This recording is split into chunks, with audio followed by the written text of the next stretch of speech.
حج سے قبل غلاف کعبہ کو زمین سے 3 میٹر اونچا کیوں کرتے ہیں؟ تفصیلات جانیے اس ویڈیو میں۔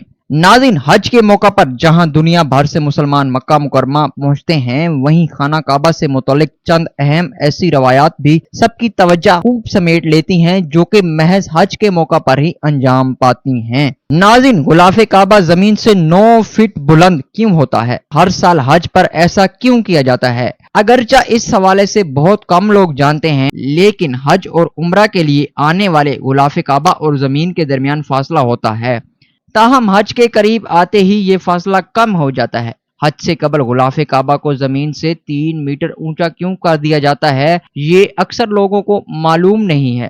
ذرائع کے مطابق حرمین شریفین کی انتظامیہ نے حسب سابق ایام حج کی آمد سے قبل غلاف کعبہ کو زمین سے 3 میٹر اونچا کر دیا گیا۔ غلاف کعبہ 15 ذی الحج تک زمین سے 3 میٹر اونچا رہے گا۔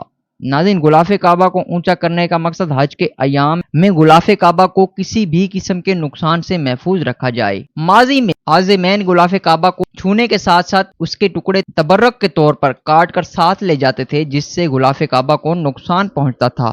غلاف کعبہ کو بلند کرنے کے لیے 50 سے زائد ماہرین اس کام کو سر انجام دیتے ہیں۔ اس عمل میں امام کعبہ سمیت دیگر ائمہ کرام بھی اور اعلیٰ حکام بھی شرکت کرتے ہیں۔ ناظرین، گزشتہ سال 2023 میں سعودی عرب میں 1.84 ملین حجاج کرام کی جانب سے حج کی سعادت حاصل کی گئی تھی، جس میں دنیا بھر سے مسلمانوں نے یہ فریضہ انجام دیا تھا۔ ناظرین، امید کرتا ہوں آپ کو یہ ویڈیو پسند آئی ہوگی۔ مزید ایسی ویڈیوز کو دیکھنے کے لیے ہمارے فیس بک پیج کو لائک کریے، شیئر کریے اور اپنی قیمتی رائے کمنٹ باکس میں ضرور دیجیے۔ شکریہ۔